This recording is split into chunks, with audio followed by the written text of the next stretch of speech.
Happy Thanksgiving, everyone. And thank you for being here. And thank you for support. And thank you for being faithful. And thank you for your passion and love for the Lord our God and for your church, for our church as well. On this Thanksgiving Sunday, let us come to God with thanksgiving for all He has done for each and every one of us. So I want to talk about the book Esther as we begin. I read the story about book Esther, and in the book Esther, one random night, this king, Ahasuerus, I practiced how to say that name. Some translation says King Xerxes and Ahasuerus, the difficult name, Ahasuerus. But the name is not that important. He was not able to sleep. He experienced insomnia. So he gave an order to his servants to bring the records. Sleepless night, as he read through the records of his leisure or try to sleep remedy, he became aware of the assassination plan against himself that had been prevented by a man named Mordecai. Oh, wow. I haven't aware of that person. I haven't thanked him enough. So the king planned to honor Mordecai or thank Mordecai. But what the king didn't know was his loyal advisor, this guy Haman with the red triangle hat, Haman, this guy was targeted Mordecai, the king's life savior. Not only had Haman plotted to kill this Mordecai, but Haman also planned to kill all the Jews. Long story short, the Queen Esther learned Haman's evil plan. Therefore, the Queen Esther pleaded the king to save not just Mordecai, but the whole entire population of Jewish. So saving the entire population of Jewish is one of the important plot of book Esther. So that's a very quick summary of the whole book. I wanna ask this question: what started the process of saving the whole population of Jewish? What was the first step? It was the restless night, the sleepless night of the king. Sleepless night of the king. Of course, the king did not have any idea why he cannot sleep, why he couldn't sleep.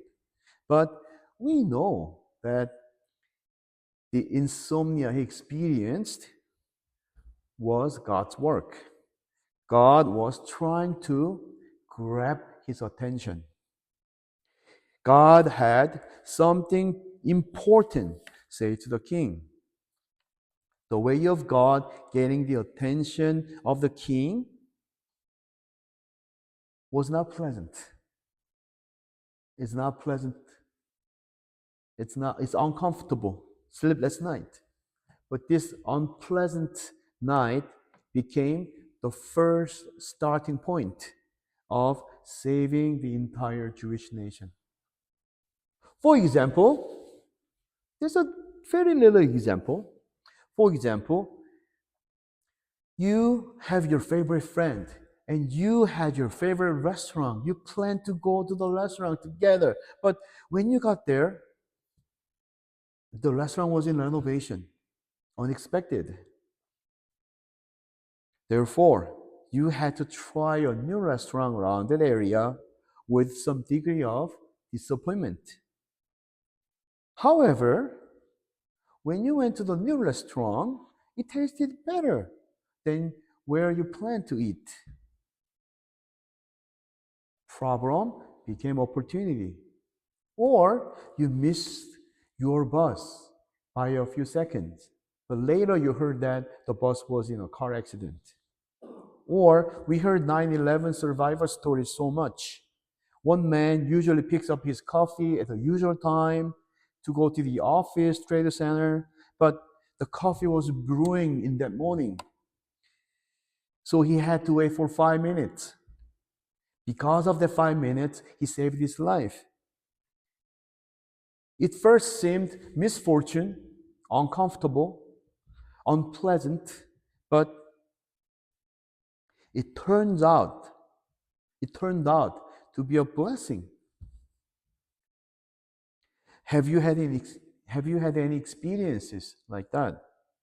Sometimes I walk slowly to get in the line, but at times some other person just walk fast or run, go into the counter and order.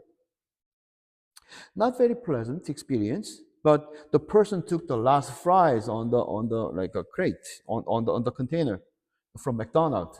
But you get to wait over 1 or 2 minutes, but you get fresh and nice and hot, freshly fried fries. Enjoyable. In a rush hour, somebody just in a packed subway, there was one seat. Also, I was walking toward the seat, but someone just ran through it and sit down. It's an imaginary story, but the seat has a gum on it. Hmm, it could happen. So there are so many stories or so many experiences in our daily lives of disguised blessings.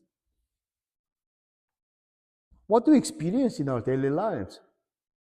How do we perceive when our plan doesn't go as we planned? Of course, we don't like it.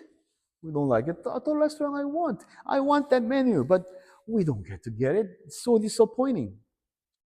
But like few examples I mentioned today, God might calling you for your attention. Many things are happening in our lives. Many things are happening. That's my car. That's on Friday night. On my wife's way back home, she called me. I was with my boys at home, but she called me and she said, I got into a car accident. The airbag was deployed and car damaged so much. I don't know why it happened. Immediately, I went to her. I went to the accident site. What happened it was this. She was waiting for the green light. She was the first one on the line, and when he saw the green light, she proceeded. But the other car from the other side just ran through the red light and just bang, crashed her. And she spinned like this way 3 times. It was a big accident. When I got there, she was in the ambulance. The car was in the middle of the intersection. So the you know the traffic. You know the like cars going slowly and everybody's being cautious and the road is blocked. Fire truck, ambulance, and police car. And when I got there, first thing I did was sent off to the hospital, and then I took care of all the paperwork and arrangements.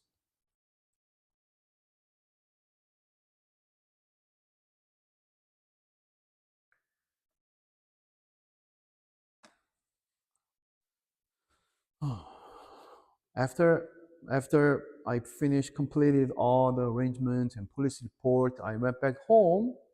It was late at night. It was 7:15. So when I got home was like at 9:30. So it took about 2 hours to take care of everything. And I went home and explained to my children and my mom, who lives together, so she can take care of my children.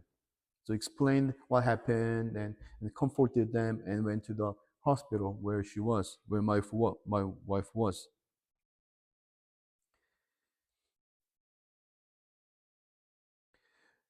After the emergency visit, she was not injured very much. She didn't broke any bone. She didn't have any blood, but she was shocked because of that, and she didn't know why it happened. So the doctor said from the emergency she had a stiff neck causing pains because it's pressing nerve and pain and here and there. So she's in pain. But thankfully, my mother was able to take care of my children in case of this, so that my wife and I can take care of all this. Otherwise, if they have to stay by themselves, that's not gonna be that's very difficult. My mom was there, thankfully, and thankfully, my wife was not injured so much. It was a big crash, and people say from the towing guy said, "Oh, it's gotta be a total loss. We gotta get a new car." But she's not injured that much with a big accident, and thankfully she was alone. My children were not involved in the accident. But still, we'll have a lot of like a this and that, take care of a lot of stuff. Through daily events, big and small, what is God saying to us?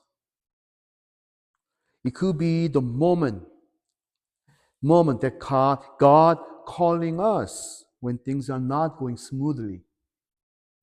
So on the way back home from the hospital, my wife and I asked ourselves, what is God trying to say to us through this? At times like this, we come to God and ask the Lord these questions. What is that you want to tell me, God? God, what is that you want to teach me through this event? In this way, we are able to learn how to walk with God in our day-to-day basis, going through all kinds of events in our lives.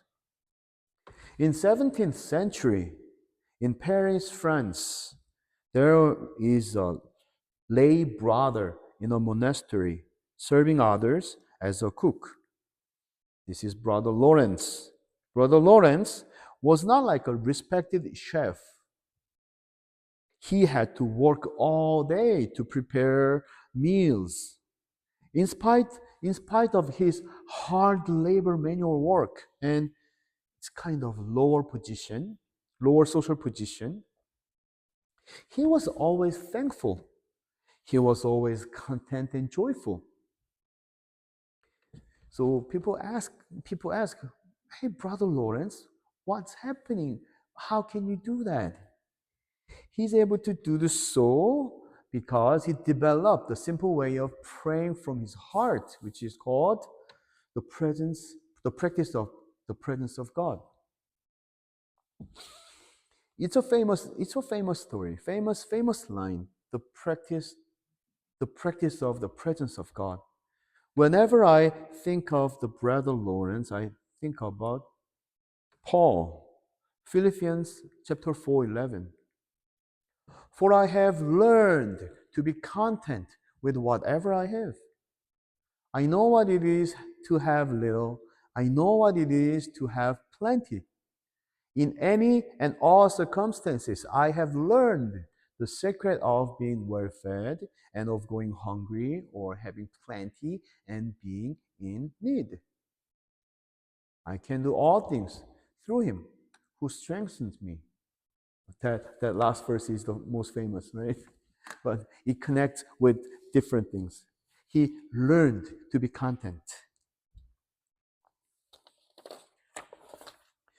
So the common thing, Brother Lawrence and Paul, is Brother Lawrence developed his way of prayer to be with God. Apostle Paul learned the secret of being content and satisfied in all circumstances. Our natural tendency is not grateful. Our natural tendency is not satisfying. We want more. That's our nature. Maintaining thankful attitude is not natural for us. Today, I want to suggest to change or highlight the culture of our church. Let us make thanksgiving overflow from our church. in our worship, in our fellowship, in our conversation, in sharing the peace, in saying hi, in everything we do here.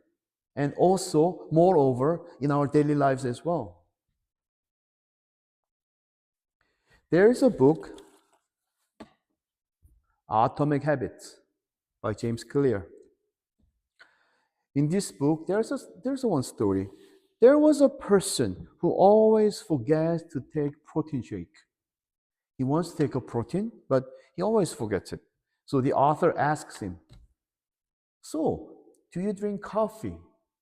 The person who asked the question say, "Yes." So the author asked him one more time, "Do you ever forget to drink coffee?" So he said, "No, I need my coffee daily, so I always drink it." So the author said, "So you put your protein shake, you put your protein beside the coffee machine. In this small change, you will be able to keep up with your protein. Is that a huge change? Small change, like atomic habit, atomic change, small change. But through this small change, the person will be able to keep up with his protein. Through very small change, we can make our life better. As a small change, I suggest that all of us get a notebook to write on. To write, it's a gratitude journal, gratitude diary. It is to write something we are grateful for daily. We are all family. We heard of the gratitude journal, gratitude diary. Its for example is this. I'm grateful for I went to church and the coffee was great. Who made coffee today? Did you make coffee today, Ed? Or Tim? I don't know who made it. Maybe they are taking care of children out there. But sometimes coffee tastes different. Sometimes coffee is really good. I am grateful for today's delicious coffee. That's one of the things we can remind ourselves a thankful thing. Or I'm thankful for a meaningful conversation with my friends. Sometimes we get involved in meaningful conversation and heart to heart. Sometimes sometimes I'm grateful for someone who held the door for me when I carry so many stuff. And I'm grateful for a beautiful sky. Have you seen the northern lights this week? I only saw from the news and friends' Instagram, but I personally couldn't see it. But ah, but but those who saw it, a beautiful sky from Toronto, see the northern light. Wow, what an experience! And I'm grateful for the car accident, which my wife didn't get hurt too much. And I'm grateful for one person who took care of my wife. And some lady was passing by and went to her and opened the door for her, helped her to come out and called 911. The effort of trying to be thankful, our effort, our attempt to trying to be thankful, casts away our complaints, our negative emotions. In bitterness, in distress, in challenging situations, we try to find something to be thankful. That's our life attitude. In the sleepless night of the king Ahasuerus, he never imagined that he would find a record about Mordecai saving himself. It was not pleasant to suffer from insomnia, but it ended up saving the entire population of Jewish. God works sometimes in bizarre ways, sometimes in strange ways, but God works in everywhere. God works in everywhere, every moment in our lives. What small changes are you ready to make to walk with God in every moment of your life? Let us train ourselves. Let us try to discipline ourselves with the daily records of our gratitude. Once we build a good habit, what's going to happen? The habit will sustain us. Once we build a good habit, the habit will carry on our good lives. Let us build a good habit of being thankful and let us record it.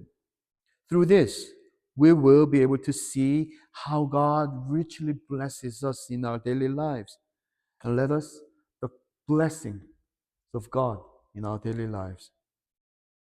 This is the message of the Lord for us.